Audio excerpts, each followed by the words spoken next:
And we are live. Welcome to today's episode of the Survival Podcast. Today I have Elsie Pickett, and we are going to be talking about small scale and urban gardening and permaculture. Welcome to the show. Thanks for having me. I'm really excited about this one. It fits well with what I talked about yesterday. I kind of talked about homesteading on kind of the larger properties yesterday, but not really big ones, just kind of a different niche than this. But I think what's really interesting about looking at these small spaces, and I always advise people that with this, if you have a small space, use it. If you have a big space, develop the small space first anyway, because that's where some of the most productive and highest ROI things are, right? Absolutely. Absolutely.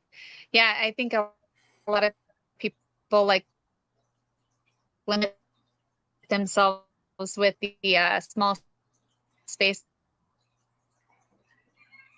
They get like that mind. Yeah, you're cutting out again and locking up. Like, oh, you can't really. No, we don't hear you well at all. Like home.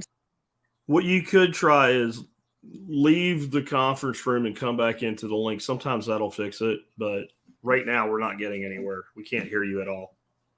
Interesting. All right, I'll log out and then log back in. All right.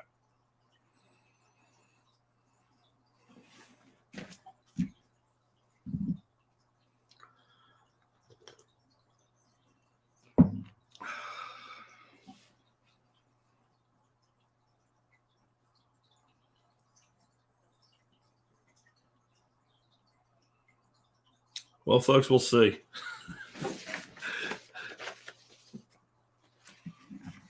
Sometimes we just get bad connections.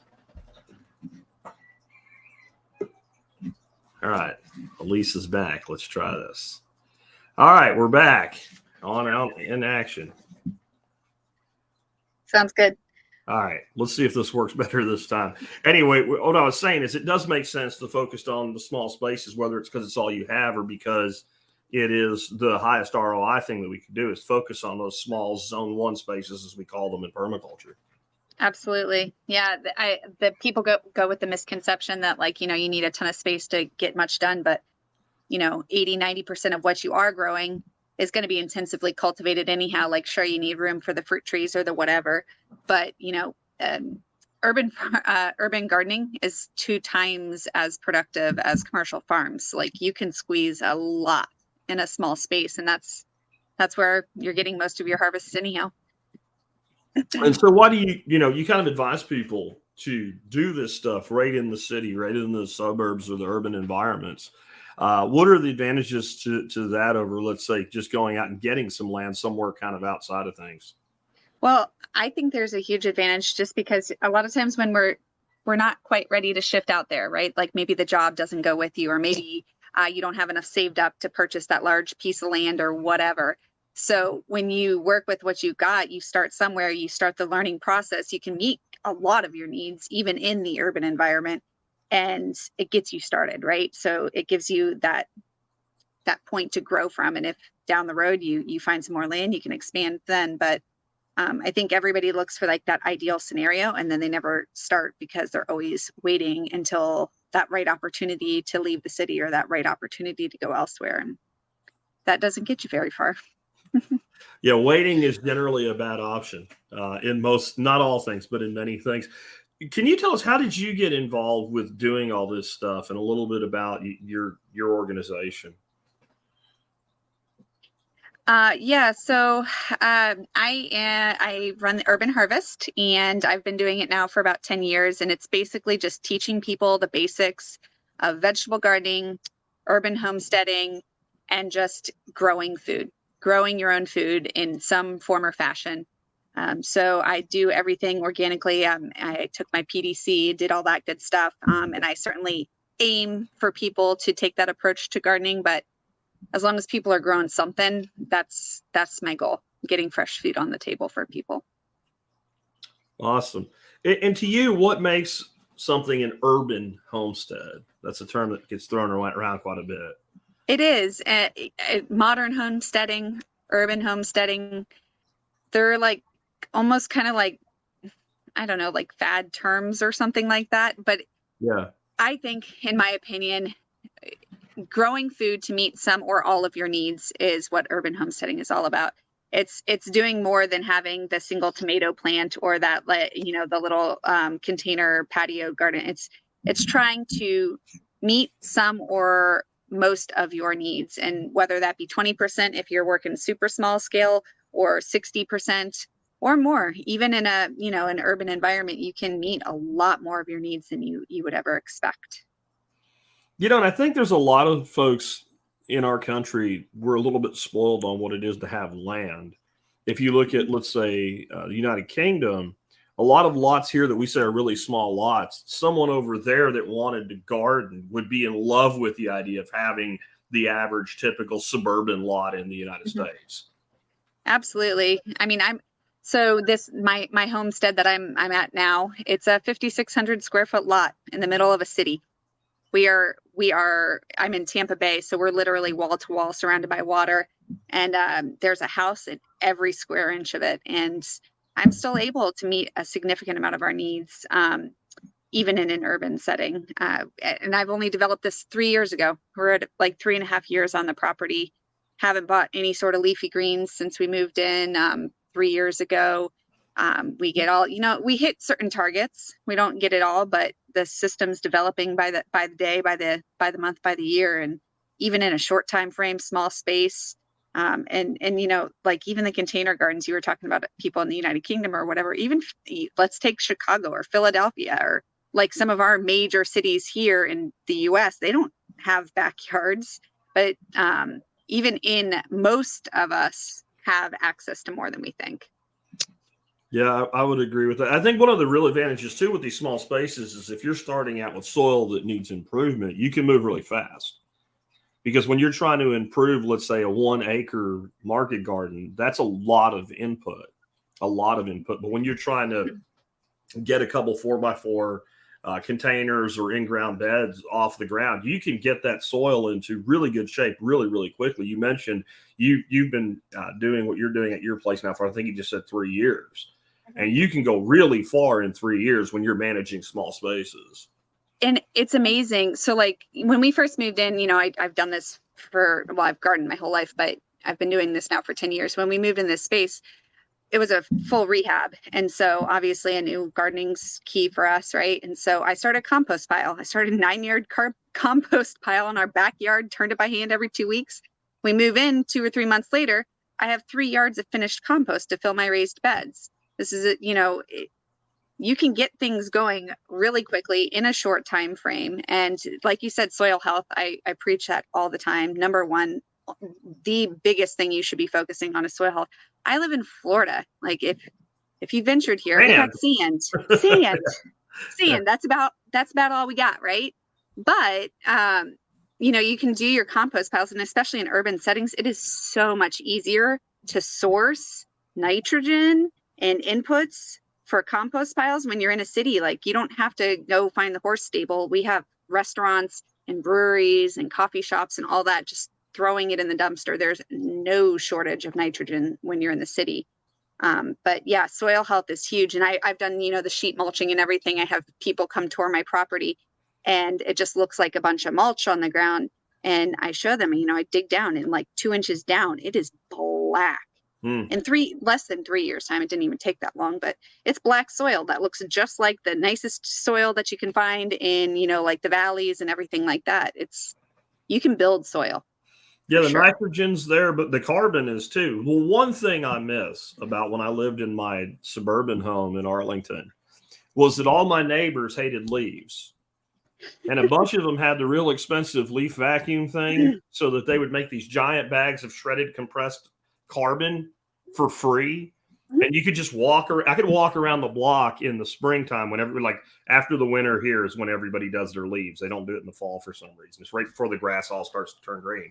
And I could just get literal bales, because it's compressed into these bags of oak leaves and maple leaves and stuff like that for free. And they all thought I was Looney Tunes because I'm running around stealing their garbage, right? And I'd always ask, because I'd want to know, like, is this just leaves or is there a bunch of crap in here too that I don't want? And they're always like, yeah, you can have it. Then they'd all ask us why our garden looked like it did and our yard looked like it did. I don't know. we're lucky, I guess, you know. Yeah, you got it coming from both sides for sure. So, how much space do you think someone really needs? You mentioned 5,600 square feet. That's right at just a little over a tenth of an acre. And plus you have the house footprint fitting in it, right? So that's, you know, you're somewhere in the neighborhood of a 20th of an acre, 25th of an acre of usable space then maybe.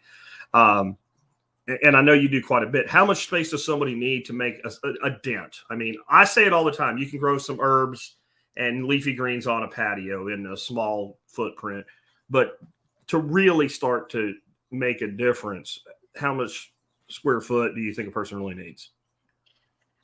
It's going to depend on, like, you know, your eating habits and everything like that. And your, like, I always tell people, like, they ask me, like, what should I grow? What do you eat? You know, like, so that's going to look a little different for everybody. But I mean, really and truly, with it, something between like 250, 500 square feet of growing space, which doesn't sound like a lot, if it's intensively cultivated and you're focusing on, you know, maximizing your space and doing some vertical gardening and picking certain varieties that really are well adapted and productive over a longer season, you can not meet everything by any stretch of the imagination, but you can do a lot. You can make a dent with just 500 square feet of growing space. And when you get the raised beds and everything like that, that might be, you know, maybe a quarter of the yard at best. And you're making a huge dent.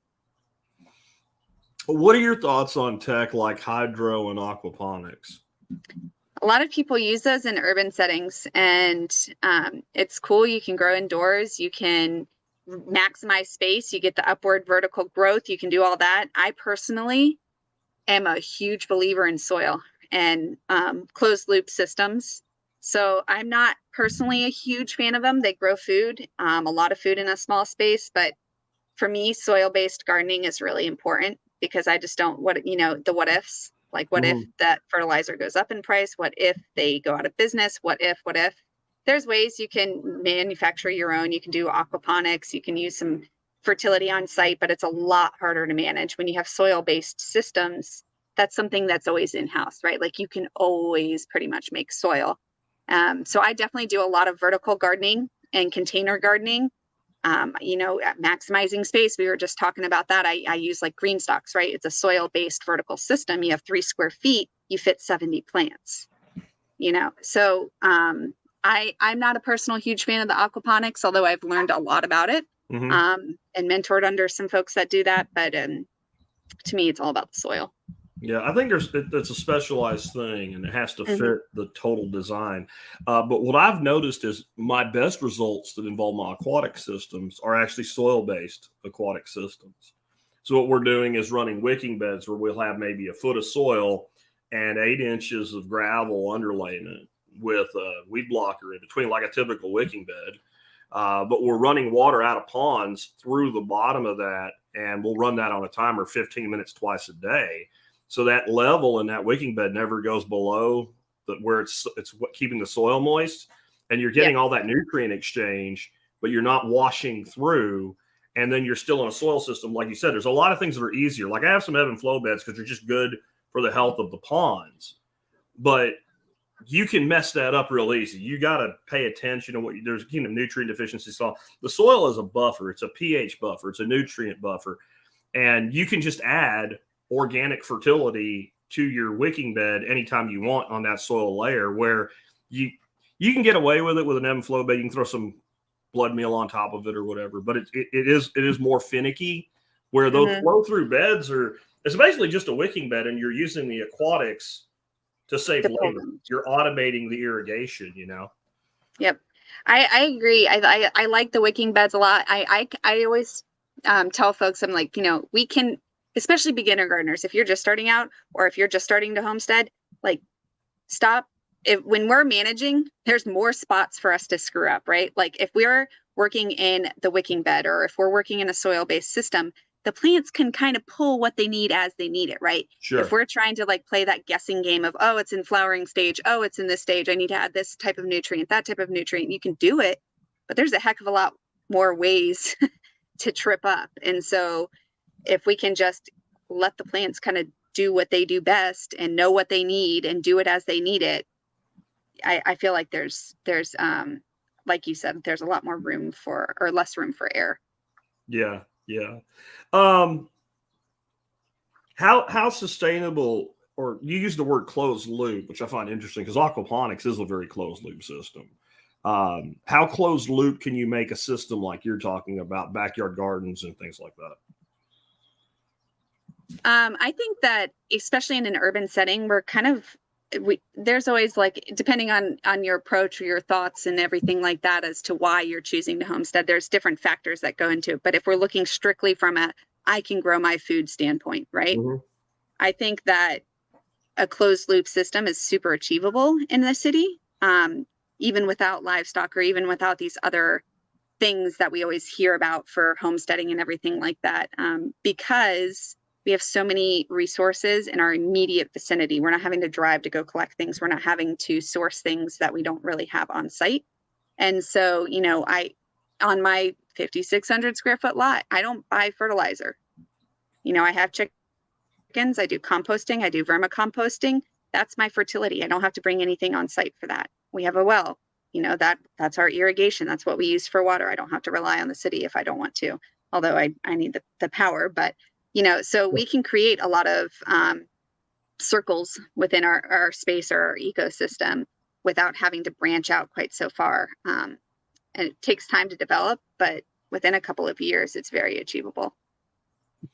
Yeah, one great thing about your state too, if you want to put a well in, Florida's a place to live. It's not hard. I remember when I was a kid, my grandfather had an irrigation well put in for his lawn. He kept his lawn like a golf course, and the dude literally dug the well with a garden hose and a pipe. Like he was just like work the pipe in the ground with the water pressure in it, and he went down 8 foot and he had 2 foot of water. He said, "I'm going to go down to 12 foot and you'll never not have water." And so he put a 12-foot well in. My well's 180 foot and it's all rock. I'm glad I didn't pay to have it drilled back in the 70s when it was put in, because today it'll take you 8 months to get it done for somebody to show up, and it costs you about $40,000 to put a well in around here. The wells are insane. And we have property elsewhere, and to get a well dug there, it's not an option. Not an option. Cost prohibitive. Let's just say that. Once you get into limestone or granite, everything changes with the cost of making a hole. I mean, it's definitely the case.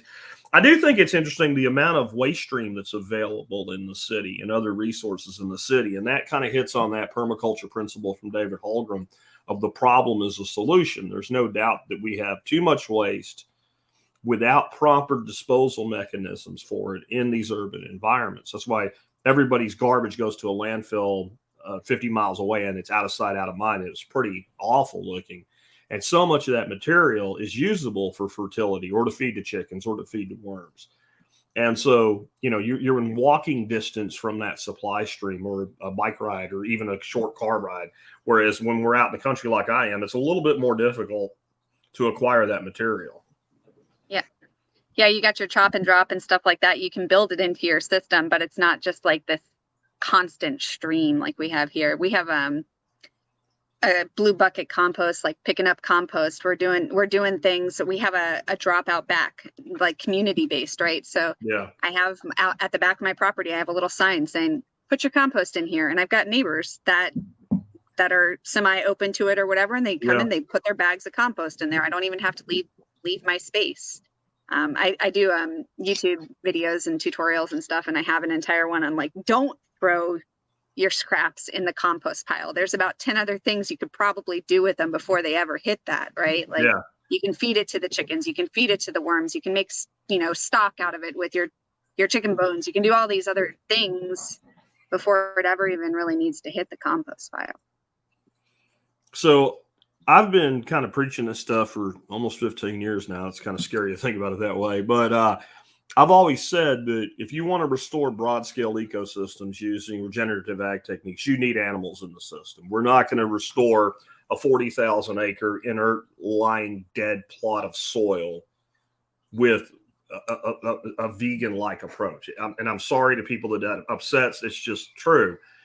I don't think we have to do it in urban environments, though, because we can so intensively manage these small. This is not broad acre. This is sub-acre stuff. But I still think that animals in the system, and you've mentioned chickens several times, accelerate everything. And they also help us deal with things like you said, waste streams. Like I don't have garbage, I have chicken food, right? So what kind of animal resources can we use in these urban environments to increase fertility or to help provide feed for family? Yeah. So we always think like, okay, so regenerative ag, you read your books and you're like, I need cows. Probably not going to be fitting a cow in your urban lot. That's not really feasible.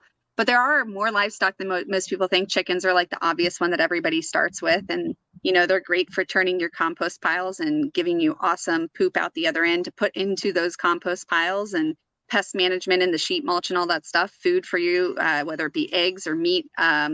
But, you know, often overlooked, if you're not able to do chickens or you need something smaller scale, what about, you know, quail or rabbits? We're talking about super tiny little hutches, giving them ample space for them to live their healthy lives and produce well. But honestly, my favorite livestock on our property is my worms. They're not necessarily something that I'm going to be eating unless push came to real shove, but they're an amazing source of fertility, and worms take up no space. Nobody's going to hear them or see them or smell them. It is something that literally your like apartment patio can have livestock. Technically, worms are livestock. They're farmers just as much as I am. I agree completely. Whenever I do a presentation on small scale livestock, I always include bees and worms as two forms of livestock that people don't think of. Because like you said, I'm not going to eat my worms. I can feed myself with my worms though, because I take a handful of my worms down to the pond and we catch catfish with Absolutely. them, right? So they're good for that. They can be a source of revenue, etc. One problem I actually have is I've never been able to keep worms here long term because we have so many fire ants. They seek out warm, moist, loose soil, and they look for food, and worms are all of those things to an ant. So I'm trying right now to devise a fire ant proof worm farm. And I'm thinking if I can get the seal on the lid right and then just cover all of the conventional holes with really fine mesh, maybe that'll keep the dadgone things out. But every worm bin, I've always tried to do them outside so I can stack systems together, like let droppings from quail fall right in or whatever. Invaded. I mean, absolutely invaded by fire ants, and they just murder them. They just kill them all and take over and then live there, you know. I wonder, I do like a super weird way to do worms. I have mine in a bathtub. It's like perfect for catching leachate. It gives them enough space to get away from the heat. I know you're in Texas and you deal with like intense heat, right? Like I do. They don't die. I keep mine outside year round. And they don't die. Using that, and they don't die. They'll slow down on their eating and their castings in the summer, but they live through it. And I'm wondering what about like, I don't know, some sort of like tray, water underneath, right? That's what I would have so that to do. They can't even access the tub or the bin that you're creating, some sort of like water barrier. Because they're jerks. I mean, I have tons of wicking beds, and so there's no ground contact, and they go in there too because it's all perfect. Like it's like, hey, look at this. But anyway, moving along on your agenda here. I think there's a lot that we can do with animal waste streams in the city. Like another animal I think that fits really well in the systems like you have are rabbits. They're quiet. Most people don't know that they're there. If they do, as far as I know, they're pets. And I know several people that keep rabbits that do raise them for meat, but they have said as gardeners, if I didn't use them for meat, I'd still have a couple just for the fertility. Absolutely. They're huge. And it's like, so people will come and they'll be like, oh, you know, I live in an HOA. I have like 2 acres, but I bought in this like subdivision. I'm like, you know, like there's a lot of stuff that people don't actually realize is food. Like nobody's going to call you out for your fruit trees, number one. And, you know, put your garden, your intensively cultivated veggie beds in the back, and you can have things like rabbits where they won't know, like you would like a chicken or whatever. You can really push the limits, I think, with most things, if you're willing to maybe ask for forgiveness instead of permission. Yeah, and just be creative. I know one dude kind of in that situation, doesn't have 2, he had 10 acres, but they had an HOA and no poultry. They could have a cow, but no poultry. Well, he lives out in the country in Texas, so I just informed him that, hey, you know, there's there's some heirloom variety turkeys that look just like a wild turkey. So he's got a flock of wild turkeys that just happen to live on his property, and there's not really anything he can do about it. He doesn't have them in conventional housing or anything. They all roost in trees, and he girdled the trees with some metal so that like predators can't climb up the trees, and they just live there, and he feeds them, and every once in a while one disappears. You know, there's always a way around when that happens. Must have been the coyotes. Design around the restriction. You know, I can't kill them. They're wild and it's out of season. They have to be left alone. I'm protecting them. I'm a wildlife conservationist. So I think there's tons of stuff that we can do like that. When you are in these urban environments, one of the things that is nice is you have less choice. So since you have less choice, you have to make a choice and do something when you decide to start. But, you know, with urban environments come a lot of microclimate, shade types and things. So what are some things people should consider when putting in kind of that cornerstone piece or that keystone piece that is their garden on that site selection choice? Yeah. I always go with the 4 S's. So sun, soil, seasons, and seed. The first thing, no matter what, when you're looking at garden space, whether it be for your food forest or your veggie beds, it's always sun. Like, you know, we can tweak a lot of things. We can correct a lot of things down the line, but sun is one of those ones that's not easy to fix, if able to at all.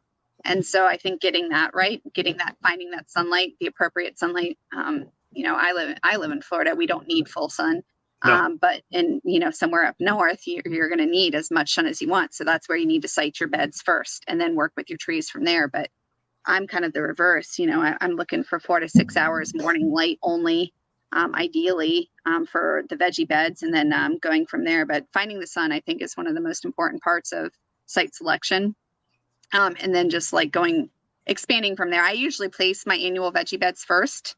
I know like the trees take up more space and you definitely got to work those into the system, but most people are going to be using your veggie beds for most of your cultivation. And so I think picking that spot first as your step number 1 and then going from there is pretty important. But after that, it's just like soil, you know, working in that soil, starting to build your soil fertility as soon as you get your garden beds. Even if you're bringing in bulk soil, like start your compost, start bringing in the fertility, start getting some sort of stream situated for you to be able to maintain your beds in the future.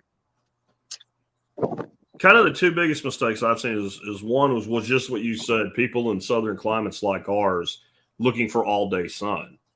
Bad news. And I did it when I first moved here. I grew up farming or gardening and homesteading in Pennsylvania.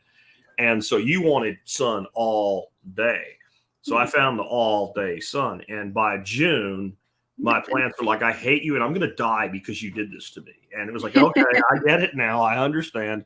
The other one is kind of the out of sight, out of mind approach, where if they do have a larger yard, then the garden always ends up lined up with the back fence perfectly in the back corner as far away as possible. So it's out of the way and you don't have to worry about it being tight. So what happens, it becomes a weed magnet. You're not there enough. You don't see it. You don't notice when something's going wrong. You don't notice when you have a pest infection, a pest infestation or something needs to be addressed. And I think the other thing that happens is you've almost inevitably made sure whatever that solar layout you were looking for, you probably didn't get it. You might have got lucky, but since you were only worried about with beds going horizontally against the length of the fence, because we think that way with patterns as humans, you've made a choice that has nothing to do with actually what's best for the garden and best for the gardener either. Yeah, I agree. I tell people they should put the beds where they're going to trip over it. As long as the sun is appropriate, like put it somewhere you are literally going to trip over that bed. I want it like right next to your garage that you have to walk to every single day to get to your car. Like it should be, and not, you know, people think like you got to spend a ton of time in the garden or whatever. Spend 5 minutes a day if that's what you got. But don't do it once a week. Don't spend your hour in the garden once a week. Be out there, have your morning cup of coffee, walk through your garden. Like, just like you said, the pest thing. Like if it's in the back 40 and you're not out there on a regular basis, you're going to have like an apocalypse back there and not know it until it's too late. When you're spending frequent time in the garden, that's when you're going to catch things quickly, remedy it, and move on. But the sunlight as well is just like, that's the key. And I see a lot of people, so like they'll like call me in, whatever, we're setting up the garden, they say like they observed their new place, they didn't give it a full year, and so like you said, they put along the fence and they don't think about the fact that the sun sinks lower in the winter, which is our Yeah. prime growing season. Thinking about like, where is that sun actually coming from? It shifts with the seasons. Are you in a low spot in the yard? Like, are you going to have water pooling there during your rainy season? Like, taking the time, that's like permaculture principle, right? Like you got to take time to actually observe your site and figure it out, instead of just making our human assumptions and orderly business and keeping things neat and clean. Like, the observation part will make a big difference in the success or failure of the garden. Yeah, definitely agreed. What are some ways to maximize production to, try to get as much as you can out of the area that you have? Yeah, because I'm small space, and I have some, I have my sister and brother-in-law, they're full-time RVers, so they're parking pads in our back spot. So not only am I missing our house space, we got space for them too, but I literally grow every square inch possible. I grow vertical a lot. So my fences, I have the ugly chain link fence that everybody has foregone for plastic, but I grow food up it, right? We have like a little sidewalk that's on the side of the house to get to the front and the back. I put up cattle panel trellises, and I'm growing passion fruit. And then underneath the passion fruit, because it's nice and shady, I have my mushroom logs and my ginger and my turmeric, because they can tolerate a little bit more shade. So I use all of those spaces that otherwise would be overlooked. So growing over the sidewalk, up the fence, up the trees. I have, peppercorn growing up my oak tree. I've got vanilla growing up the other one. When I grow my, my Seminole pumpkins each season, I train them over the fence out into the front yard and up my magnolia tree. They'll climb all over the place. So also thinking about, how you stack things in. So we think about guilds, and we think about, layers and stuff when we're looking at a food forest design. So we pick our fruit tree, and then we put some understory, and then we put some ground cover. And that's good. That needs to happen. But we a lot of times, I think people will overlook that same concept as it applies to your raised bed gardens, right? So like, yeah, if you followed like the general rule of thumb, you got your tomatoes, they need the 2.5 square feet of space or whatever, but like, they're growing up. So train them up, and then put a layer of lower growing stuff next to it, like your basil or your carrots or your whatever, or your lettuces in the shade of the tomatoes. And when you do that, then you now have 2 plants growing in the space of 1. So I think that really layering things in is important, and then going up is another key point, and fitting the most you can into a small space. I'd agree with both of those, and I would add like the succession planting too, which is kind of a byproduct of what you're talking about. When you have a plant that is coming to its end of life, prune out the underneath, put something that's going to take over underneath it, let it finish, and chop and drop it, and then that next plant comes into its own. What do you do as far as irrigation? You mentioned you have a well, but what is your approach to irrigation? You are in a climate where it's not as necessary as it is, for instance, here, but it's probably still needed at times. Yeah, it is. We have our dry season, and we're actually heading into it over the winter. We have our dry season, but it's not hot. I mean, I might water once a week or whatnot. But we have like a 2 to 3 month, depending on the year and the season, where we get into the 80s and 90s, upper 90, mid 90s, and no rain in sight for like 3 months. So we definitely have irrigation timeframes. I think that the long and deep watering is huge. Having adequate soil, like you'll see like those shallow raised beds, and I mean, they can kind of get the job done, but when we have soil depth, the roots are able to extend deeper. So having a nice tall raised bed to allow the plants in the soil that you've built to hold that moisture as long as possible. Like I said, we have the well, so we have an irrigation system, and we just time it to the season. So half the year we might have it run maybe once a week. So you have like a conventional irrigation system, like a lot of people do and that's an advantage in suburban properties that there's thousands upon thousands of people that water their entire lawn anyway. But that's what you're saying is you have a conventional irrigation type system then? We do. We have a combination. We have some drip and everything like that, but most of it is overhead watering. Our well, like you said, it puts out so much pressure that we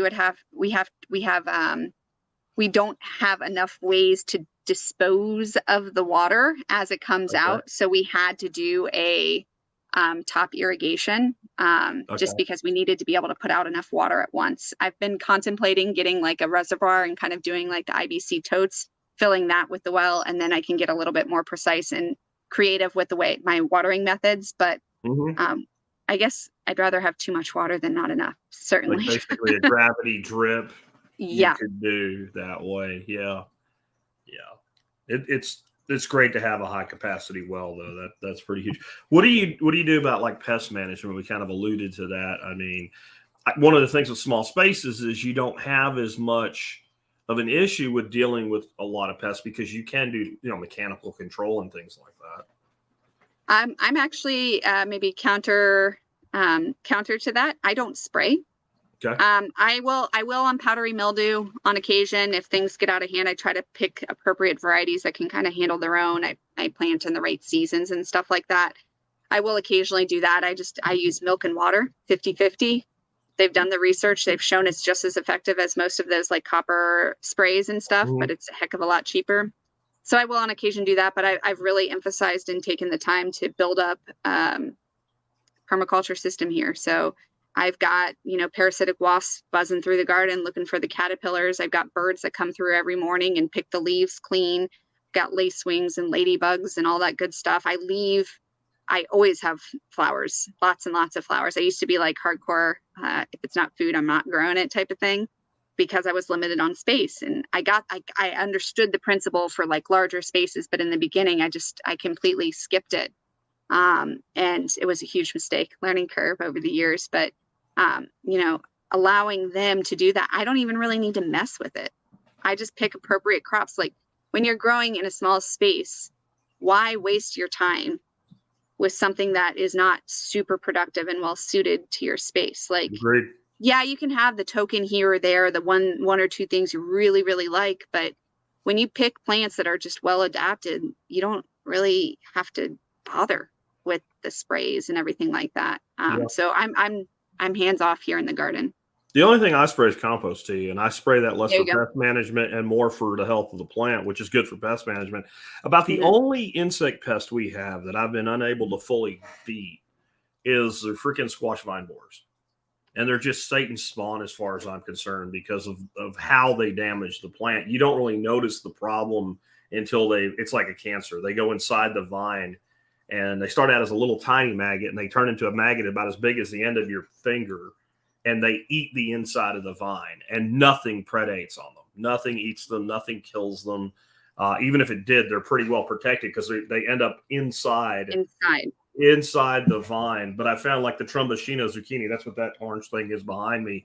The stems on those are so dense that they don't really like it. And even when they do manage to get into the base where it's thicker, they don't kill it. And that's what I've done is adapted the species.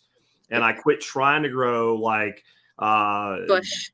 Yeah, the squashes that I want to grow. I just stopped growing them because they're too much trouble. It is. I agree fully. I have an entire video on my YouTube channel strictly about like squash here and the vine borers and everything like that. And it's like I have the same thing. I grow Tahitian melon and I grow Seminole pumpkin and I grow the Tromboncino. And I also grow tatumi, and I got a fourth one that I'm really excited to try. It's called tropical zucchini, which is actually supposed to be more zucchini-like. I know, and and it's I can't remember its genus, but it won't cross-pollinate with the other ones. What's this called other than tropical zucchini? It's sickle, or I don't even know how to pronounce SIKIL, or tropical zucchini. I can get you a few seeds in the mail, but so it's a viner. But it stays, and that's the key with the vining. Let them touch the ground, because I've done that before where, I've gotten squash vine borer, something that messes with it. They'll bury in, but they root along the stem. So I let mine hit the ground as much as possible so that I can lose an entire section of the vine and it still. If it re-roots, Yeah.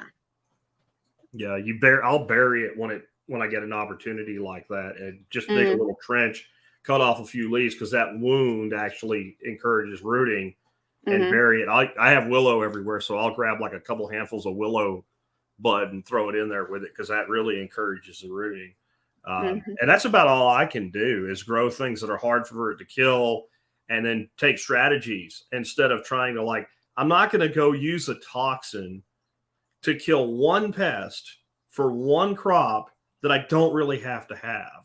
I like Mhm. zucchini as much as the next guy, but those tromboncinos, as you know, when they're young, you've got, I think they're better now that I discovered them because the whole damn neck, there's no seeds. Nope. I do the same with loofah. That's another one. So like I'm all Right. about substitutions. I preach it to the choir. Like, yes, I get it. You like squash, but like let's consider these other options that don't have all the problems, are easier to grow, produce more for you with less effort. Like, there's the leafy greens is another one. Everybody likes like their salads and lettuces, but you can't grow it year round, at least not here where I am in the heat of Florida. But there's like all these other substitutions. You can grow Egyptian spinach and callaloo and amaranth and coxcomb. There's like so many different varieties. So if we're willing to think outside the box, we're willing to make some substitutions, you can grow with so much less effort if you're willing to make those small adjustments. Yeah, it's interesting. Some of the things we don't think of as food. You mentioned loofah. I grew a bunch of birdhouse gourd one year because they wanted them. The grandkids wanted them for projects that winter to make birdhouses. And when they were little, I'm like, I wonder if you could eat one of these. They taste like squash, Yeah.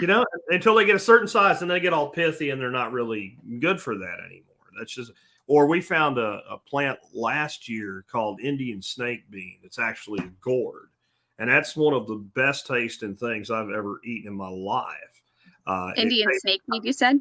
Yeah, Indian snake bean or Indian python bean or python Oh, snake Chinese python. Yeah, I grow that bean. see, those common names, man. I Yeah, grow that too. It's really good and it's crazy looking. Like I feel like you're going to be in like a market where you're like looking at the shelves like, what in the hell is yeah. that? Or how do you use it? Just try, like start experimenting. I grow that and I like hand it to people and they're like, well, what am I supposed to do with that? I'm like, just eat it. I'm like, Yeah. cook it up, squash. It's a fantastic substitute. It grows so well. The one thing that's a pain in the butt, at least that I found with that one, is getting the seeds. The seeds are low germination. I've yet to master. I mean, I'll plant my 10 seed. I always get a couple to take, but really low germination. But grows So really well. the hack with that is to scarify the seeds and soak them overnight before you sow them. So Okay, just I'll do take it. like some emery cloth or fine sandpaper and just really lightly into because they have a coating on them. That's super thick. Yeah, and that's what keeps the water from penetrating. And then throw, it doesn't even need to be overnight, or overnight's the right term, I guess. Doesn't need to be 24 hours. Like before you go to bed, throw them in a cup of water and then plant them the next day. And you'll get 80% versus like 10% with them. Mm-hmm. Those were like I try to find something every year that's a new thing that's totally like this I'm going to grow forever. And that's the one I found last year. And for those that haven't tried them, they taste like, when they're raw, they taste like green bean or cucumber, like cucumber green bean. And when you cook them, then they taste like green bean cucumber. And and when you let them grow to seed, they have that red pulp in there that kind of tastes like tomato sauce. It's a crazy Tomatoes, plant. It's the crazy, and I mean, I have one that like literally trailed my daughter's 5, so I don't know, she's like three and change feet tall, and it literally like went from her feet, draped around her neck, and came back down. These things are like, they produce a lot of food in a small space. It's really fun looking.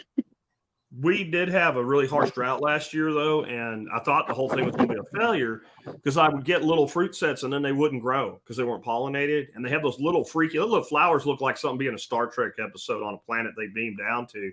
And it's They remind me of like passion moth. fruit flower. Yeah, they look a tiny passion fruit flower, right? Yeah. But it's nocturnal moths that actually pollinate them.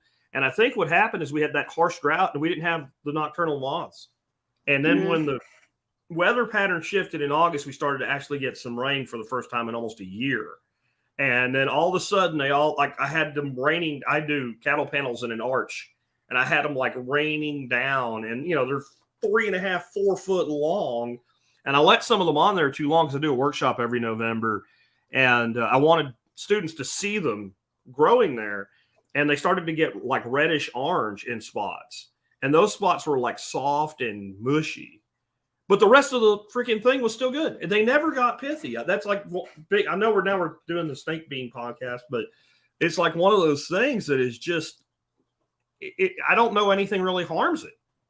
Our pests are not adapted to it, I guess. Nope. And they have that really thick, waxy coating, which I think helps a lot. Like it's kind of like that, like it's kind of waxy to me. And I think that might help with it too. But I think the other nice thing about them is they have this super skinny vine, right? So like we were talking about squash vine borers. Yeah. Or like I always grow the Mexican sour gherkin cucumbers because the vine is too thin for the pests to get in there.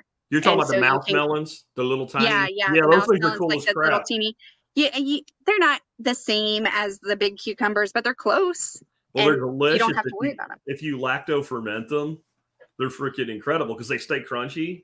Yeah. They hold their texture a lot better. They don't really make them in the house. We usually just eat them out of hand in the garden.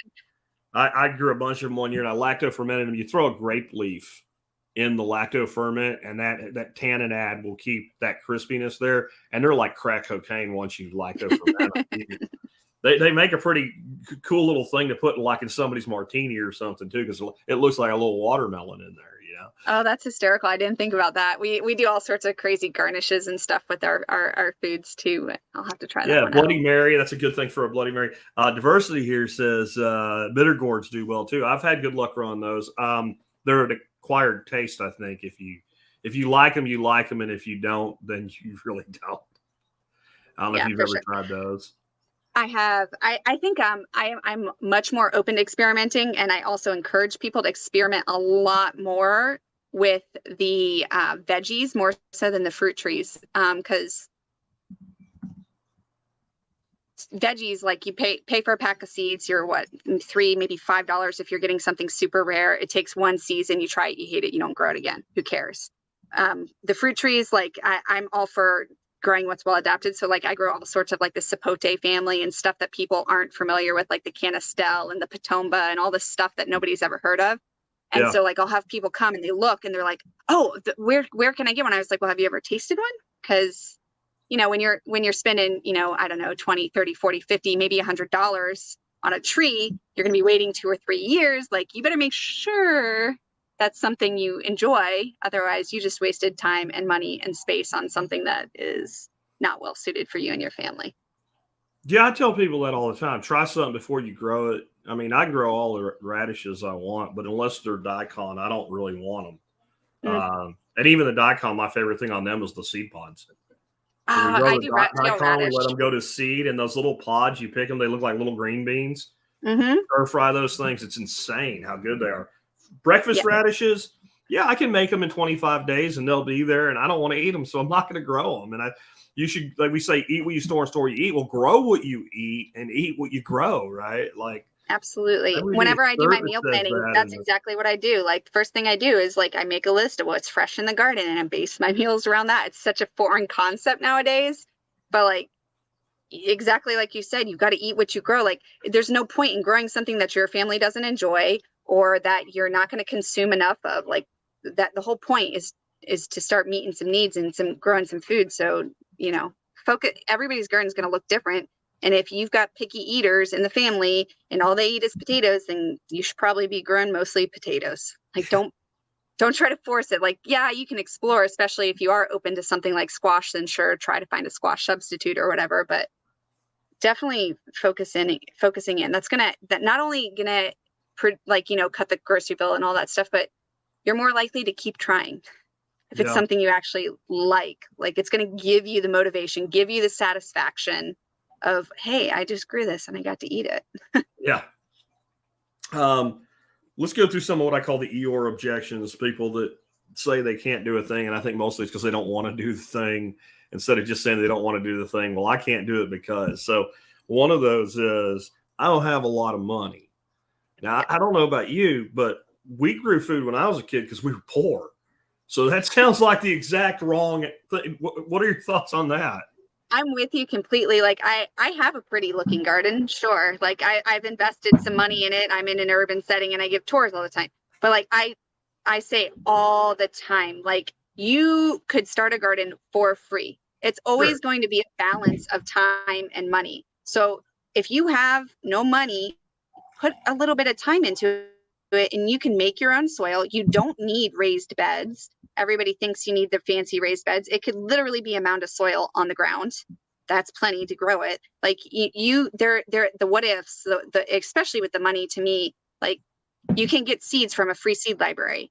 You don't need pesticide if you're willing to go out there and hand pick the caterpillars when you first put your plants out. Like you can make newspaper pots to start your veggies in. Like there is always an option. And I agree with you. I think a lot of times when we throw those out, maybe it's just because of the expectation or what we see as normal, but I don't think any of those what ifs really make it through. Yeah. Yeah.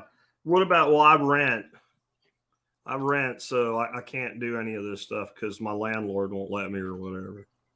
Yeah, I do a lot of that too with the container gardening. People Yeah. discount container gardening as like not real gardening, and my question is always like, are you growing Why? food?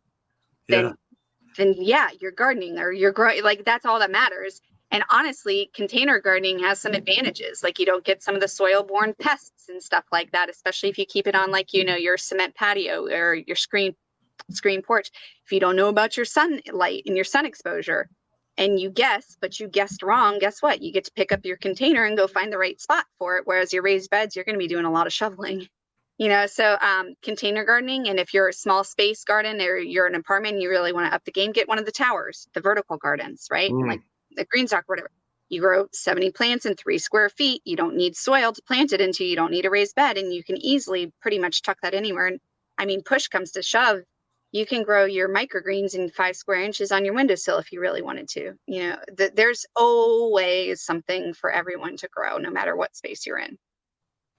Yeah. Yeah. I mean, the thing with the container gardening too is, especially in climates like well, mine, I don't know if you get much frost at all. A little bit here and there, I guess. But like here, we'll get freezing weather for 2 or 3 days in a row. And then we'll go 4 weeks of the most perfect weather you could have. Absolutely. Well, big pots as containers in a dolly, you actually have an advantage then because you can bring those plants inside for a day or two. Here, a lot of times, even when it's going to have a freeze overnight, we can have that plant out all day long, and we only need to bring it back in. I've been thinking about actually doing some citrus that way because it's a huge advantage being able to move that stuff. Yep. One thing I don't advise, unless you plant your move that you plan is very close to where you are now, is like growing trees in pots with the idea they'll get to a certain size and then I'll take them with me when I go, because you'll be surprised at the stuff you have to go through to get that tree to that place and how much space it'll take up. And you can't stack it like you stack all your stuff in boxes and stuff. So you can ask me how I know that, but I took several small dwarf trees to my place in Arkansas from my place in Arlington, and it was almost a trip in of itself just to get them all up there. Yeah, we did the same thing. We moved to this place, and we looked like the Beverly Hillbillies, but with plants. Like we had a whole flatbed trailer. We've got stuff stacked everywhere, and they get beat up on the move. Like I say do it for that one prized specimen that you'd like to get the jump. 1 or 2 things that you'd like to get a little. You want to buy a sapling tree and get it started because in the next 1 to 2 years you'll be at your plate. Okay, but yeah, I agree there that most of what you should focus on at that point is just some of the veggies, not so much on the fruit or the large trees. What about strategies to adapt to blue hair HOAs where they tell you park your car in the driveway so you owe them money? Because some of them are that bad. Like you can't leave your car in the driveway overnight. I've seen that. There's one here in Christmas. Their street is called Emerald Cove. If you put out anything other than just pure green lights, they fine the people for putting out regular Christmas lights. So some of these HOAs are a bit extreme. Most are not that bad, but there's strategies to work even within the HOAs, isn't there? Yeah, I think so. The HOAs are something that I would I would personally never put myself in that position, but when you're in that position, it is what it is, right? So I would highly encourage just like the non identifiables. Mm-hmm. You know, like there's ginger and turmeric. People look at it and they think it's like some cute ornamental tropical whatever. Like put that out front. Put the gardens in the back. Work in container spaces.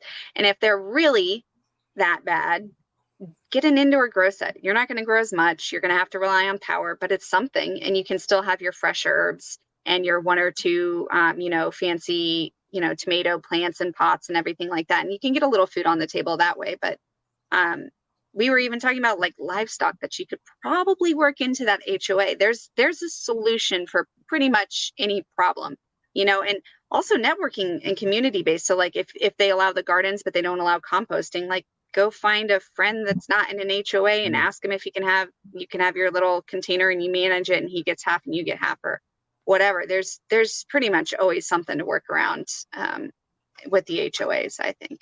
I think one of the permaculture principles is we mimic nature. Well, as unnatural as it is, we can still use that approach. So you look at most HOA neighborhoods, they have the lollipop tree in the front yard. Well, that tree could be productive. They have some form of ornamentals planted all around it. They have a little island out by the mailbox, one in front of the house. All of that can be planted with edibles, and a lot of edibles are very attractive. Some you mentioned, especially in your climate, turmeric and ginger. But like in more temperate climates, the different versions of Swiss chard, like all the different, like it's a gorgeous plant. I actually see it being used by a lot of landscapers around here for like commercial landscaping with no intention of anybody eating it. Kales in the winter. Yeah. Like all of that stuff can look really nice. You just have to make it look like marigolds and petunias instead of like your conventional row garden.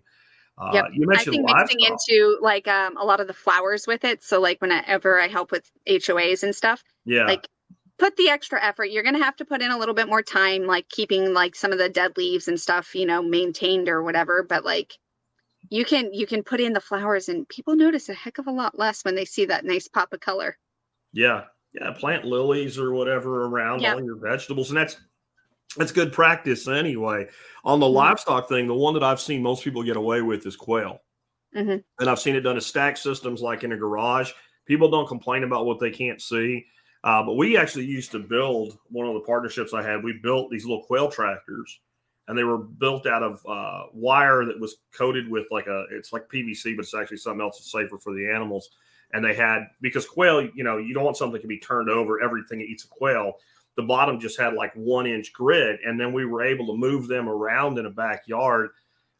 You'd have to have pretty nosy neighbors for them to even notice something like that. You know, what is that's our pet birds. We put them out during the daytime so that they can exactly. And people don't even know what they look like, honestly. Yeah. And I think a dove is probably louder than a quail. Like they just don't make noise. Yeah, the roos do make like a, but it sounds, especially in Florida. I mean, it sounds like any other random ass bird out there. Like you have to live next door to the person that wants to be the head of the board of the HOA to have a problem, I think, with that approach.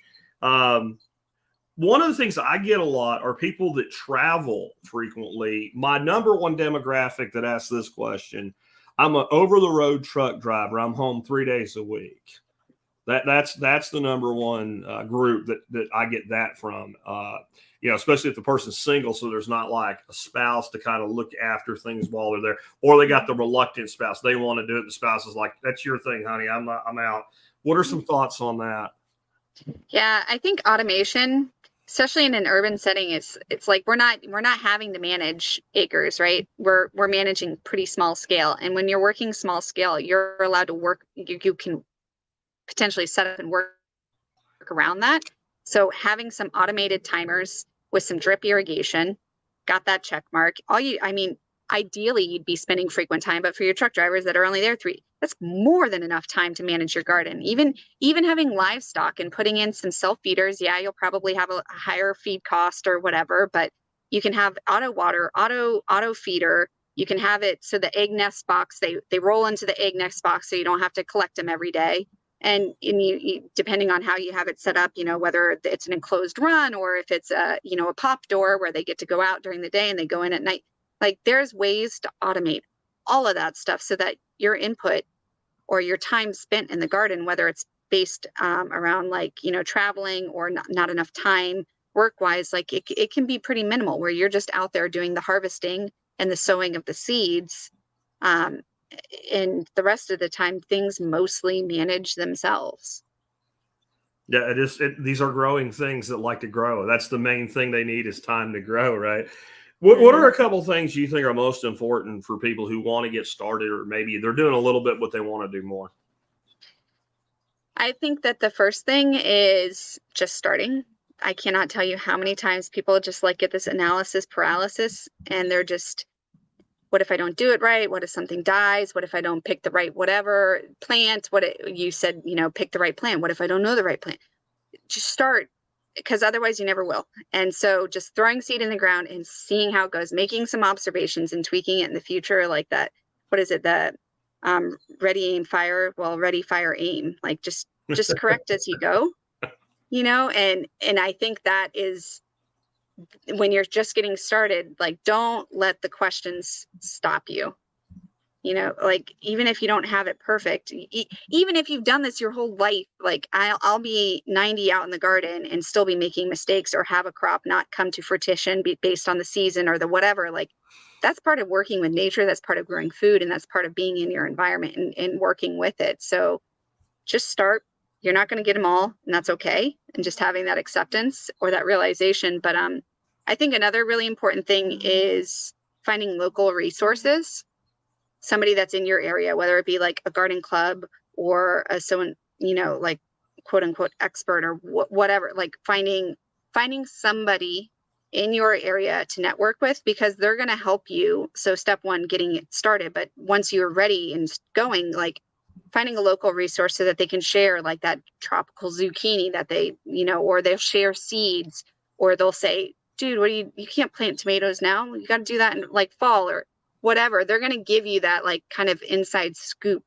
And when we look at the generic books on gardening, beginner gardener, organic gardening, whatever, like they're good starting points. Maybe they're going to help you with some pest management techniques or whatever, but they're not going to have the refined information based on your area. And so I think taking the time to find a local meetup or whatever is going to get you through that learning curve a heck of a lot quicker. Agreed. Just plan it and then just adapt to it as you go. I do want to pull up real quick your website on the screen here for people. You want to tell people a little bit about your organization and what you do and what resources are available at theurbanharvest.com? Yeah, so everything I do is just helping people get growing. So everything's been an expansion of a need, and I try to fill the need as best I can. So we have a seed club that we send out quarterly, and it's helping people get used to seasons and seed and finding those heirloom varieties that actually do well in your area, right? So I send you the packet, I give you a card, like there's no excuse. You have all the information you need. You have the seeds sitting in front of you, and I tell you exactly when to plant it, type of thing. So that helps folks out. I do classes, of course. I've got one coming up on growing annuals for self-sufficiency. That one's online. We're going to be talking about, you mentioned earlier, we're going to do succession planting. We're going to be, plant spacing, maximizing your plant spacing, that kind of thing. And we're going to really hone in on picking the appropriate crops to really maximize your yields, like, the kale versus the broccoli type thing. So that class is coming up. I have a curated collection of seeds as well in the store that are all those heirloom varieties that do well for my climate. And everybody's going to have something, different as far as what's appropriate for their area. But like the Everglades tomato that's up, like that's a variety of tomato that they found growing wild in Florida. Tomatoes are easy enough to grow, but this one is particularly well suited. I have it growing in my sandy soil when most nematodes would take out most tomatoes. This is a variety that if you live in an area that has nematode issues, that has heat, that has the humidity and the mildew and all that stuff, like pick a variety that does well. That's a great one for it. So I just try to fill the needs for folks as many different ways as possible, just trying to get them growing food and giving them the resources they need to do it. That's very cool. And again, the website is theurbanharvest.com. You guys should definitely check it out. Elise, I really appreciate you being with us today. This was a fantastic discussion. Thanks for having me. Appreciate it, Jack. If you got anything else you want to pitch before you go, this is your time. Go ahead and do it. I don't know. It's all about community for me. So if you have some questions, reach out. I'm on Instagram. I'm on Facebook. I'm on YouTube. I've got my own YouTube channel we got 100-something videos all on tropical urban homesteading topics, which varieties to plant when, that kind of thing. My top 10 favorite leafy greens for heading into the summer months, all that good stuff. And that's a great place to start your learning process. Just check that out.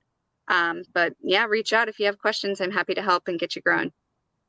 And remember, folks, about an hour after the live stream ends, so if you're watching this in the future instead of live, it's probably already been done. If you try to go there now, it won't work. But there's a link right down in the video notes. And if you click on that link, you get over to where we publish the audio version of the podcast on the website. All of the stuff that she just mentioned is already entered into the resources and the links.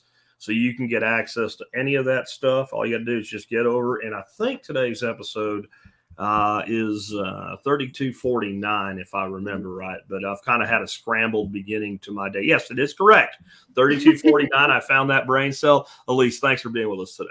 Oh, yeah. And Jack, you always say Bitcoin. We do accept Bitcoin as well. All right. I know a lot of people are not fully there, but if you are, we're more than happy to work with you on that level. That's a reason to do business with the urbanharvest.com if there ever was one. Thanks a lot, Elise. Have a good one.